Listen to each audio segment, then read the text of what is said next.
खुलुमबाय आं सिबिरानि ब्रह्म गोजोन फुंबिलिनि बयनिसिमबो गाहाम हामलायनायखौ जासिहरनाय थाबाय आसा खालामो नोंथांमोना गासिबो मोजाङैनो दङ नोंथांमोननि थाखाय आं गोदान मोनसे भिडिअ लानानै फैबावबाय अन्नानै भिडिअखौ जोबजासिम नायलांदो बिटिसि सरकारा बिटिआरनि 3,000 लाइमोनफोरखौ साख्रियाव थिसननो रादाय होदों उफ्रा बिसायख'थिया खुंजानो सप्तासेल'सै दैदेनगिरिफोरखौ गोख्रोंसिनै फोसावदिं मेल खुंनायखौ नुनो मोन्दों प्रमद बर' बिथाङाबो 28 नं गसाइगाव बियाबाव UPPLनि बिजाथि जिरन बसुमतारीनि जानानै फोसावदिं मेल खुंदों जेराव प्रमद बर' बिथांजों लोगोसे UPPL आरो BJPनि माखासे दैदेनगिरिफोराबो बाहागो लादोंमोन बिटिआर गोरोबथानि गेजेरजों बर' लाइमोनफोरखौ साख्रियाव थिसननायनि बाथ्रा दंमोन बेनि खामानिया बेसेबां आगान बारायखो बेनि सोंथियाव प्रमद बर' बिथाङा फिननाय होयोदि बिटिसि सरकारा बिटिआरआव 3,000 लाइमोनफोरखौ साख्रियाव थिसनगोन 600निबो बांसिनखौ PNRDआव थिसनगोन आसाम सरकारा आसामाव 1 लाख लाइमोनफोरखौ साख्रियाव थिसननो रादाय होनायनि मादाव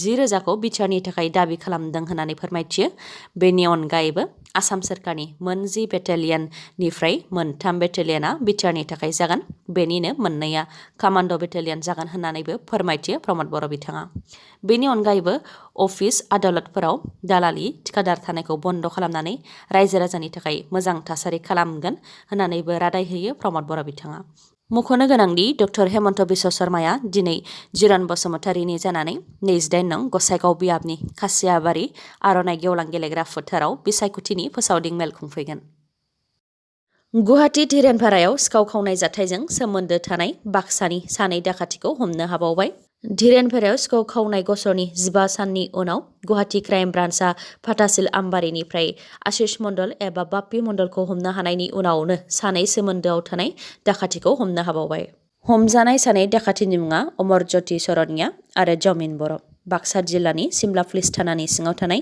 खख्लाबारि गामियाव हरनि समाव बे जाथायजों सोमोन्दो थानाय सानै दाखाथिखौ सिमला पुलिसनि हेफाजाबाव हमनो हादों धीरेनपारायाव जानाय दाखाथिनि मास्टार माइन्ड आशिष मण्डलखौ हमनायनि उनावनो आशिष मण्डलआ फोरमायथिनाय बायदियैनो अमरज्योति शरनिया आरो जमिन बर'खौ हमनो हादों मख'नो गोनांदि थांनाय 5 अक्ट'बराव साननि समावनो पिस्तल दिन्थिनानै गुवाहाटीनि धीरेनपारा ओनसोलनि सारदाफादाव साद' दाखाथिफोरा गौतम पल मुंनि सना रुफा फालांगिरिनि न'आव दाखाथि खालामदोंमोन लुथिनाय जाथायखौ खाथिनि सुबुंफोरा थाल मोननानै नायफैनायाव दाखाथिफोरा गावसोर लाबोनाय डास्टार गारिखौ गारनानै खारलांनो गोनां जादोंमोन आरो खारनायखौ हमथानो नागिरनायावनो सासे सुबुंनि सायाव गुलि गावनानै दाखाथिफोरा खारग'लांनो हादोंमोन गुलि गावनानै खारलांग्राया अमरज्योति शरनियानोमोन होननानै गुलि गावजानाय लिटन माजुमदार बिथाङा सिनायनो हाबाय टेन्डार मोननाय मोनैखौ लानानै दावराव दावसि फोरमायथिनाय बायदिब्ला UPPL BJP आरो गुबुन गुबुन हारिनि नेपाली आदिबासि एसामिस गासै सा 40-50सो थिखादारफोरा बागानपारा सप्ताहिक बाजारनि टेन्डारखौ हमदोंमोन बिथांमोना थांनाय दान मोनथाम सिगांनो टेन्डारनि थाखाय सायख'जाखाबायमोन आरो बिथांमोननि हेंथायाव दंमोन BLTन एबसुनि बेनार लानाय माखासे थिखादारफोर दान मोनथाम सिगांनो टेन्डारनि थाखाय सायख'जाखानाय बिथांमोननि टेन्डारखौ बावैसो सिगां मार्केटिं बर्डनि चेयारमेन पबित्र कुमार बर' जाय गरेश्वर बियाबनि MCLA बिथाङा गांसे लाइजाम हरनानै टेन्डारखौ रिजेक्ट खालामहरदों बेखौ लानानै खौरांगिरि मेल खुंदों रिजेक्ट खालामजानाय थिखादारफोरा जायफोर सायख'जायै थिखादारफोरमोन बिसोरो पलिटिकेल पावार बाहायनानै सिस्टेम ब्रेक खालामनानै माबोरै 3 दान सिगां सायख'जाखानाय टेन्डारखौ रिजेक्ट खालामनो हाखो होननानै सोंथि खालामो बिथांमोनहा रिजेक्ट खालामजानाय थिखादारफोरा फोरमायथिनाय बायदिब्ला प्रमद बर' बिथाङाबो सप्तासे सिगां टेन्डारनि थाखाय नोंथांमोना सायख'जाखाबाय सिन्था खालामनो नाङा होननानै बुंथिदोंमोन नाथाय साननै सिगांनिफ्राय बिथांनि रावाबो सोलायदों बेनि अनगायैबो बेफोर माबोरै जानो मोनखो बेखौ पबित्र कुमार बर' बिथांनाव सोंथि खालामनायाव बिटिसिनि बुंथिगिरि खाथिराम बर'नि नारसिननायावनो जादों होननानै फोरमायथिदों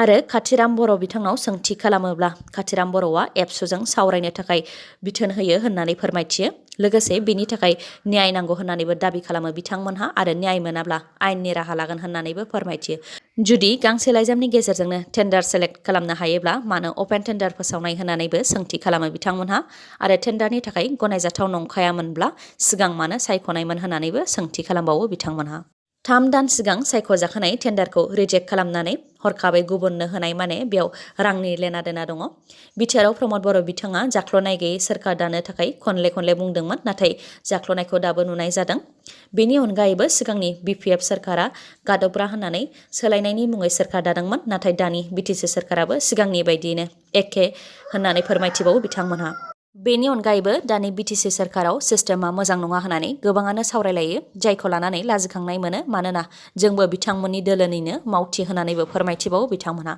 मोनसे फिसा टेन्डारनि थाखायनो पलिटिकेल पावार बाहायलायनानै दान मोनथाम सिगां सायख'जाखानाय टेन्डारखौ हरखाबै रिजेक्ट खालामोब्ला बेयाव सन्देह खालामनो गोनां जायो होननानैबो बुंथिबावो बिथांमोनहा। BLTनि मुं लानानै 80 लाख रां दाबि खालामनाय आरो बेनि उनाव मानसि बुथारनाय जाथायनि दायनिगिरिया हमजाबाय। बे जाथाया गुवाहाटीनि बरागावआव जादों। सोनाब गुवाहाटीनि डिपुटि कमिशनार अफ पुलिस नबनीत महन्त बिथाङा फोरमायथिनाय बायदिब्ला अन्तिमा गुप्ता आरो सन्तोष गुप्ता मुंनि सुबुंनाव देबजानी दास मुंनि आइजोआ भारा थायोमोन। सन्तोष गुप्ताया न'नि बाहेरायाव थांनानै न'आव फैफिननाय समाव बिसिखौ न'आव नुफैयैलाय गरचक पुलिस थानायाव एफआइआर होदोंमोन।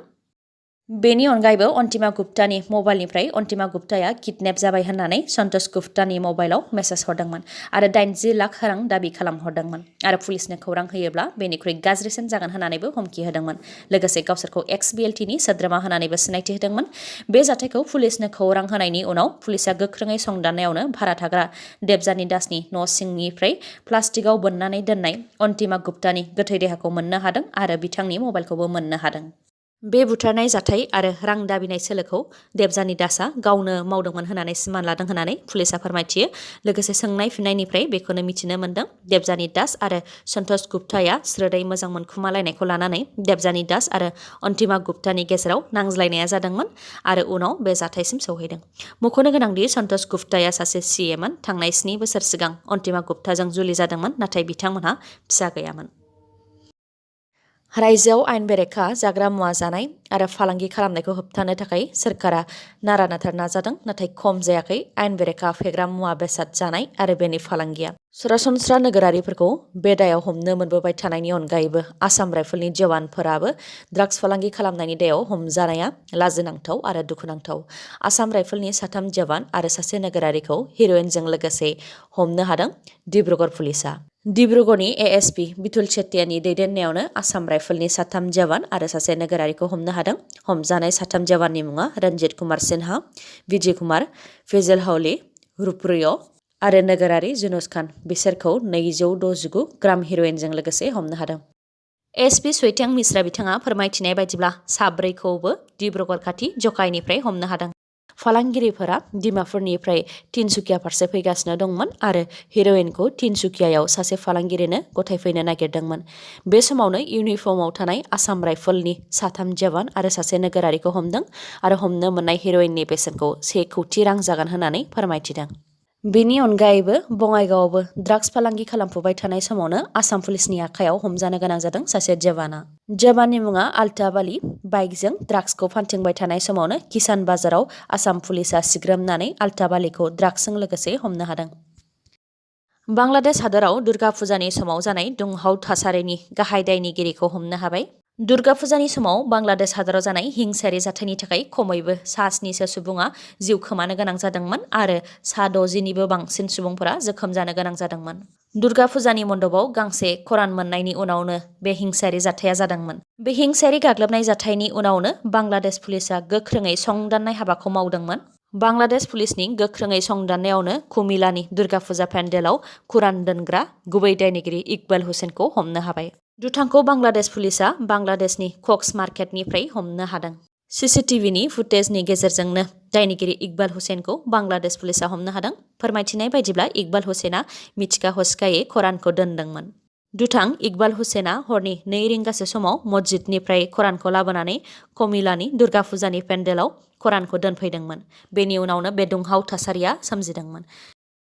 ब्रह्मपुत्र मेल स्पेशेलआ मोब्लिबजों खारग्रा गिबिसिन पेसेन्जार ट्रेन जाबाय, जाय दिल्लीनिफ्राय कामाख्यासिम खारबोदों।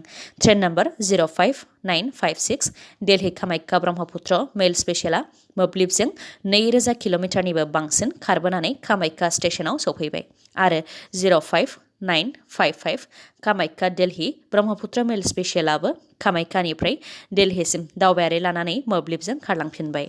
मख'नो गोनांदि मुवा बेसाद लानानै मोब्लिबजों सिगांनो ट्रेना खारजेनखादोंमोन। बे बाराव दावबायारि लानानै मोब्लिब ट्रेना खारजेनबाय। गुवाहाटी नोगोरमायाव साननि समावनो सासे पुलिस आइजोनिफ्राय सिखावफोरा सेख'नानै लांबाय नोगोद 10 लाख रां। बे जाथाया गुवाहाटी काहिलिपारानि गंसे थाव डिपोआव जादों। आइजोआ बेंकनिफ्राय 10 लाख रां बख'नानै पेट्रल पाम्पआव थाव सोनो फैदोंमोन। थाव सोनो थाखाय आइजोआ स्कुटिनि बुटखौ बेखेवनानै नेबाय थानाय समावनो आइजोखौ फल' खालामनानै बाइकजों फैखानाय सानै सिखावफोरा आइजोनिफ्राय 10 लाख रांखौ सेख'नानै लानानै खारलांदों। बाइकजों रां सेख'नाय सानै सिखावनि मादाव सासे सिखावखौ सीसीटीवी फुटेजनि गेजेरजों सिनायनो हाखानाय जाबाय होननानैबो पुलिसआ फोरमायथिदों। मख'नो गोनांदि दासान्दि रां लुथिनाय जाथाया रायजोआव बांनायनिफ्राय बांनो हमदों। दिनैनि भिडिअ'आ एसेनोसै, गाबोन फिन लोगो मोनफिनबावगोन। नोंथाङा जुदि आंनि भिडिअ'खौ मोजां मोनदोंबा लाइक, कमेन्ट आरो शेयार खालामनो दाबाव। गोजोन्थों।